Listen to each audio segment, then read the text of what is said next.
जय हिंद दोस्तों, स्वागत है आपका हमारे YouTube चैनल में। आज की वीडियो में हम लेकर आए हैं आपके लिए यहाँ पर हिंदी साहित्य के बहुत ही महत्वपूर्ण क्वेश्चन आंसर। तो वीडियो को पूरा अवश्य देखना है। अगर आप चैनल पर पहली बार आए हैं तो चैनल को सब्सक्राइब कर लें, बेल आइकन दबाएं, ऑल पर क्लिक करें ताकि वाली वीडियो की जानकारी सबसे पहले आपके यहाँ तक पहुँचे। ज़्यादा से ज़्यादा वीडियो को शेयर करना है और वीडियो को लाइक करना ना भूलें। तो आज का अपने यहाँ पर फर्स्ट क्वेश्चन पूछा है, इन मुसलमान हरिजनन पर कोटिक हिंदू बारिये लिखने वाले कवि हैं। तो वह कौन से कवि हैं जिन्होंने लिखा है?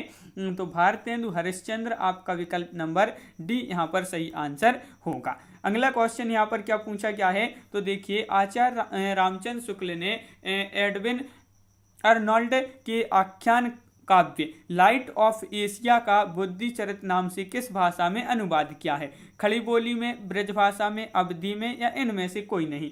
तो क्वेश्चन नंबर 38 है और महत्वपूर्ण क्वेश्चन आपसे यहाँ पर पूछा गया है।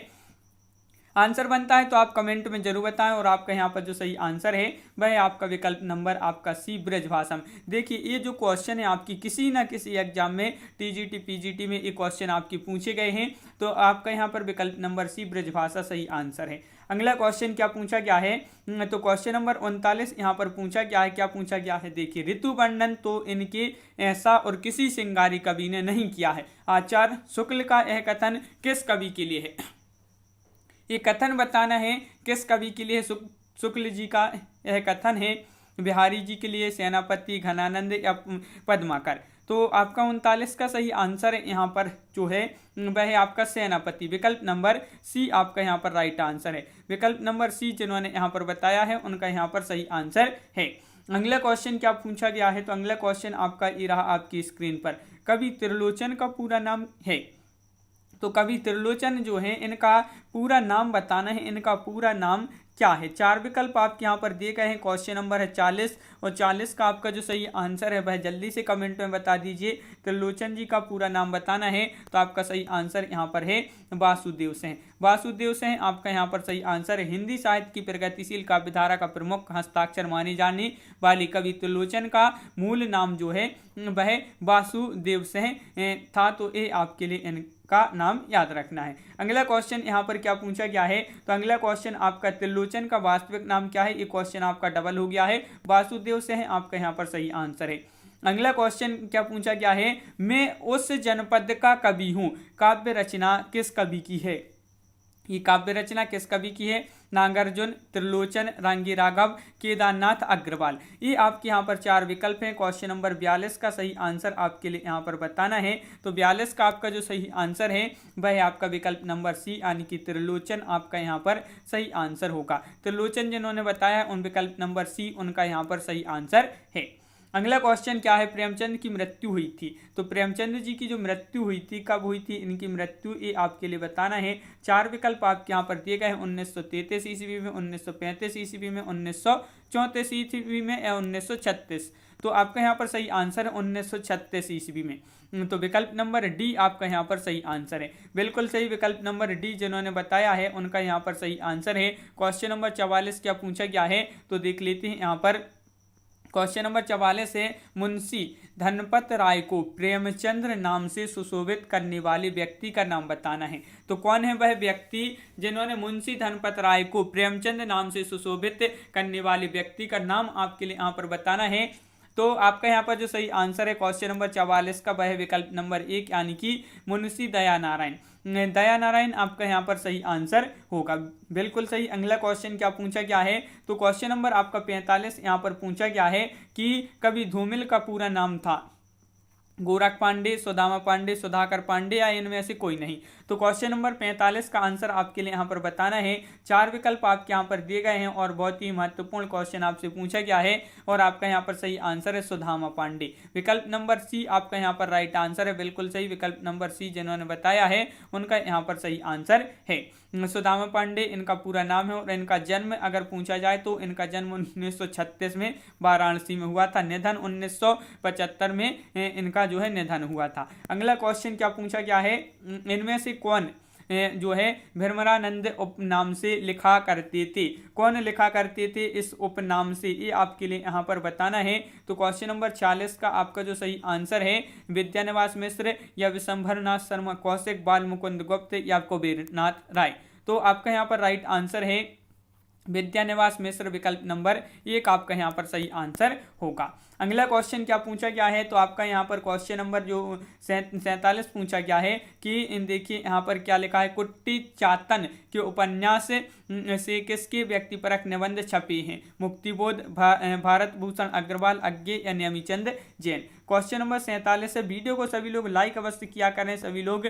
और क्वेश्चन नंबर 47 का सही आंसर आपका विकल्प नंबर यहाँ पर अज्ञे राइट आंसर है, अज्ञे आपका यहाँ पर सही आंसर होगा। क्वेश्चन नंबर 48 आपसे यहाँ पर पूछा गया है कि इनमें से कौन सा गुण या दोष समालोचक में नहीं होना चाहिए। तो समालोचक में नहीं होना चाहिए वह कौन सा गुण या दोष है, तो बताइए। यहाँ पर 4 विकल्प आपके दिए गए हैं। क्वेश्चन नंबर 48 है। 48 का आपका जो सही आंसर होगा वह क्या होगा, तो आपका यहाँ पर बिल्कुल सही आंसर है विकल्प नंबर डी, यानी कि ईर्ष्या की भावना आपका यहाँ पर सही आंसर है, विकल्प नंबर डी राइट आंसर है। अगला क्वेश्चन है बीथी क्या है, तो देखिए बीथी क्या है, वृत्ति है, अभिनय या संधि या रूपक। तो ये आपके 4 विकल्प हैं।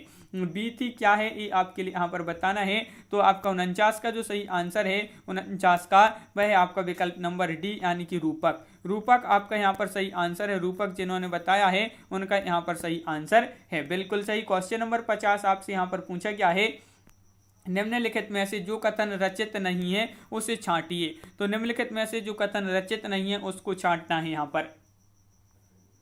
तो आपका यहाँ पर जो सही आंसर है वह है विकल्प नंबर बी, आपका यहाँ पर सही आंसर है। अनुवादक के लिए केवल किसी एक भाषा का ज्ञान पर्याप्त है, ये जो है ये कथन उचित नहीं है, और इसको विकल्प नंबर बी आपका यहाँ पर सही आंसर है, बिल्कुल सही। विकल्प नंबर बी यहाँ पर जिन्होंने बताया है उनका यहाँ पर सही आंसर। क्वेश्चन नंबर आपका 51 यहाँ पर पूछा है कि अनपेक्षित व यहाँ पर अनपेक्षित व का मुक्तादर्शी समाचारों को किस वर्ग में रखा जाता है। तो ये जो समाचार हैं इनको किस वर्ग में रखा जाता है, एकांकी समाचार या सनसनीखेज समाचार, डायरी समाचार या गर्म समाचार। तो क्वेश्चन नंबर 51 का आपका जो सही आंसर है वह आपका यहाँ पर विकल्प नंबर डी, यानी कि गर्म समाचार आपका यहाँ पर सही आंसर होगा।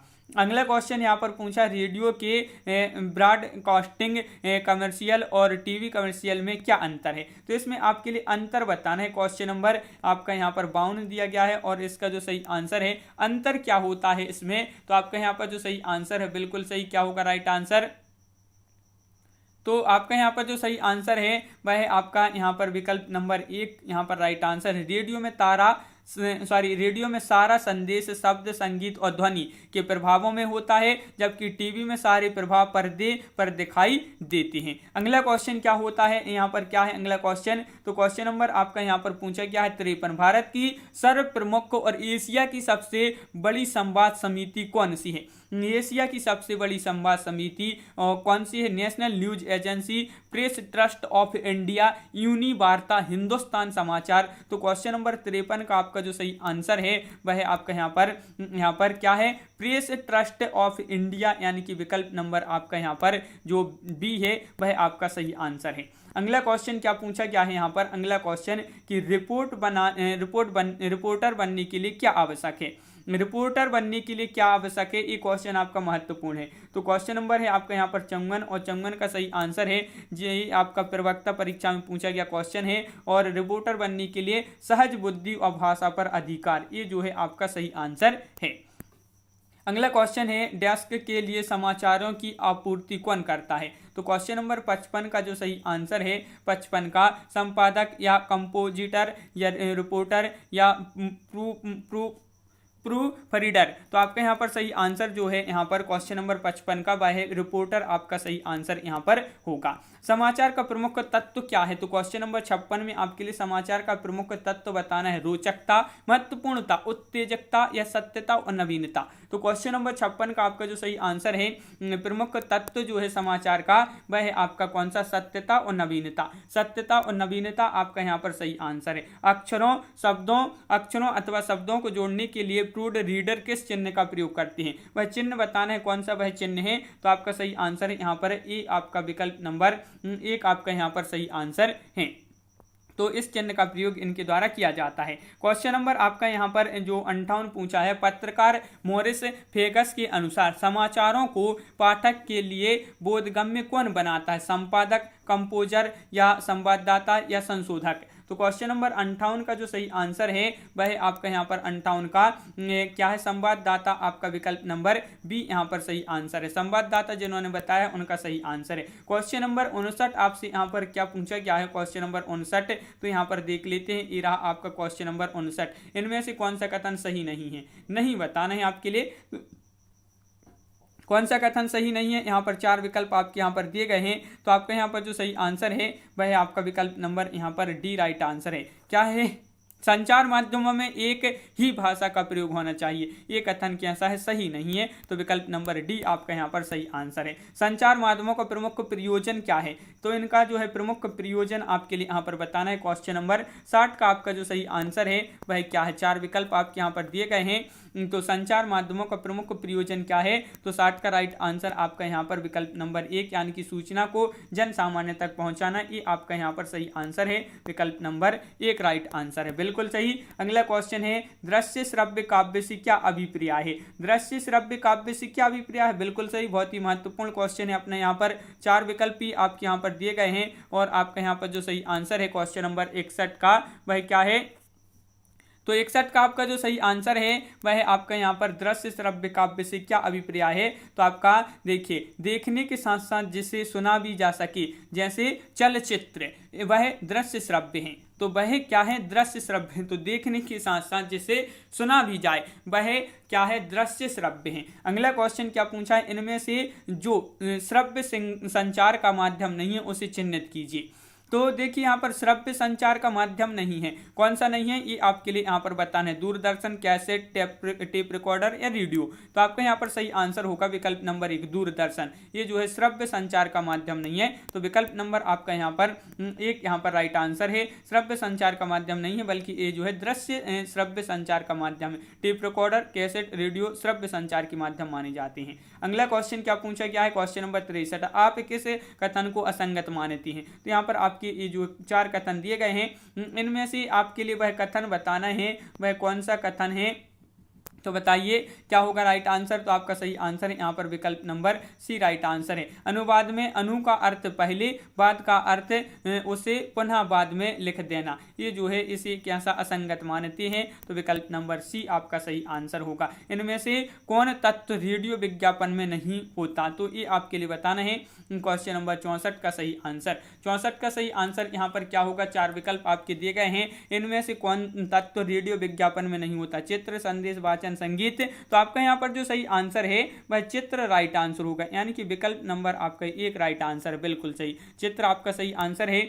बाल साहित्य के विषय में कौन सा कथन सही नहीं है? बाल साहित्य के विषय में कौन सा जो कथन है यहाँ पर सही नहीं है? तो उसकी भाषा सरल और सुबोध होनी चाहिए, यह बालकों के लिए प्रेरणादायक होना चाहिए, वह मनोरंजन और रोचक होना चाहिए, वह बालकों द्वारा ही लिखा जाना चाहिए। तो यहाँ पर आपका बाल साहित्य में कौन सा कथन सही नहीं है? तो वह बालकों द्वारा ही लिखा जाना चाहिए, ये कथन कैसा है? गलत है, सही नहीं है। तो क्वेश्चन नंबर 65 का डी राइट आंसर होगा। इनमें से जो शब्द संचार का माध्यम नहीं है उन्हें चिन्हित कीजिए। संचार, देखिए संचार का जो माध्यम नहीं है, जो शब्द, उन्हें चिन्हित करना है। समाचार पत्र, पत्रिका, पुस्तक या रेडियो? तो आपका यहाँ पर 66 का जो सही आंसर है वह है आपका यहाँ पर राइट आंसर विकल्प नंबर आपका डी, यानी कि रेडियो आपका सही आंसर है। ये जो है शब्द संचार का माध्यम नहीं है। तो इस प्रकार आपका यहाँ पर डी राइट आंसर है। क्वेश्चन नंबर 67 क्या पूछा गया है? तो क्वेश्चन नंबर 67 यहाँ पर देख लेते हैं क्या पूछा गया है। क्वेश्चन नंबर 67 तो देख लेते हैं, ये आपका देखिए क्या है? संचार के 2 प्रमुख रूपों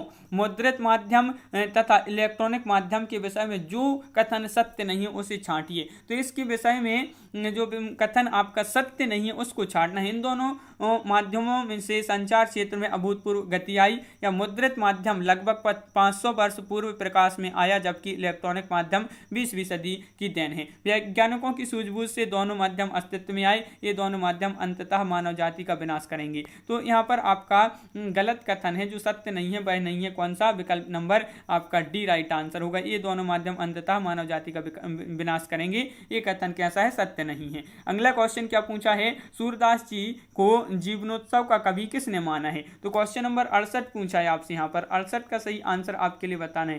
तो सूरदास जी को जीवनोत्सव का जो कवि माना है वह किसने माना है। तो आपका यहाँ पर राइट आंसर क्या होगा, क्वेश्चन नंबर 68 का विकल्प नंबर 1 राइट आंसर होगा। पंडित रामचंद्र शुक्ल आपका यहाँ पर सही आंसर होगा। शुक्ल जी ने माना है तो विकल्प नंबर 1 आपका राइट आंसर होगा, बिल्कुल सही राइट आंसर है। अगला क्वेश्चन क्या पूछा गया है यहाँ पर। तो अगला क्वेश्चन, किसकी कविताएं स्वाधीन भारत का इस्पाती दस्तावेज हैं। तो किसकी कविताएं, अज्ञे, मुक्तिबोध, गिरिजा कुमार माथुर या दिनकर। तो क्वेश्चन नंबर 69 का सही आंसर बताना है, किसकी कविताएं स्वाधीन भारत का इस्पाती दस्तावेज है। तो आपका यहाँ पर 69 का जो सही आंसर है वह आपका 69 का यहाँ पर राइट आंसर विकल्प नंबर सी यानी कि मुक्तिबोध आपका यहाँ पर सही आंसर है। मुक्तिबोध राइट आंसर है। क्रांतिकारी कवियों में निराला के बाद स्थान प्राप्त गजानन माधव मुक्तिबोध की कविताएं स्वाधीनता भारत की इस्पाती दस्तावेज कहलाती। ये प्रगतिशील प्रयोगवादी कवि थे। इनकी प्रथम कहानी की बात करें तो खलील काका इनकी जो है प्रथम कहानी है। अगला क्वेश्चन क्या पूछा गया है। तो क्वेश्चन नंबर 70 आपसे यहाँ पर पूछा गया है। क्वेश्चन नंबर 70 देख लेते हैं क्या पूछा है। कविता करके तुलसी न लसे, कविता लसी पा तुलसी की कला, यह प्रशंसा परक उक्ति किसने लिखी है। मैथिली शरण गुप्त, अयोध्या से उपाध्याय हरिऔध, रामचंद्र शुक्ल या बालमुकुंद गुप्त। तो ये आपके यहाँ पर 4 विकल्प दिए गए हैं और आपका 70 का जो सही आंसर है वह आपका यहाँ पर राइट आंसर विकल्प नंबर आपका बी राइट आंसर है। अयोध्या से उपाध्याय की कविता करके तुलसी न लसे, कविता लसीपा तुलसी की कला, ये जो है ये पंक्ति किसने लिखी है, अयोध्या से उपाध्याय आपका यहाँ पर सही आंसर होगा, बिल्कुल सही। उपरोक्त पंक्ति अयोध्या से उपाध्याय जो है उपरोक्त उक्ति तुलसीदास जी की प्रशंसा में अयोध्या से उपाध्याय ने लिखी है। तो ये क्वेश्चन आपका महत्वपूर्ण है। देखिए 2004 में पीजीटी में और ये आपका 2018 में भी ये क्वेश्चन एलटी ग्रेड में पूछा गया क्वेश्चन है। तो इस प्रकार अपने यहाँ पर बहुत ही महत्वपूर्ण क्वेश्चन कंप्लीट हुए हैं। कैसा लगा ये वीडियो आप कमेंट में जरूर बताएं। अगर आप चैनल पर पहली बार आए हैं तो चैनल को सब्सक्राइब कर लें, बेल आइकन दबाएं, ऑल पर क्लिक करें ताकि ऑल वीडियो की जानकारी आपके यहाँ तक पहुँचे। ज़्यादा से ज़्यादा वीडियो को शेयर करना है ताकि अन्य लोग भी वीडियो देख सकें और वीडियो को लाइक करना ना भूलें। तो आज की वीडियो में बस इतना ही। सभी के लिए बहुत बहुत धन्यवाद और सभी के लिए जय हिंद।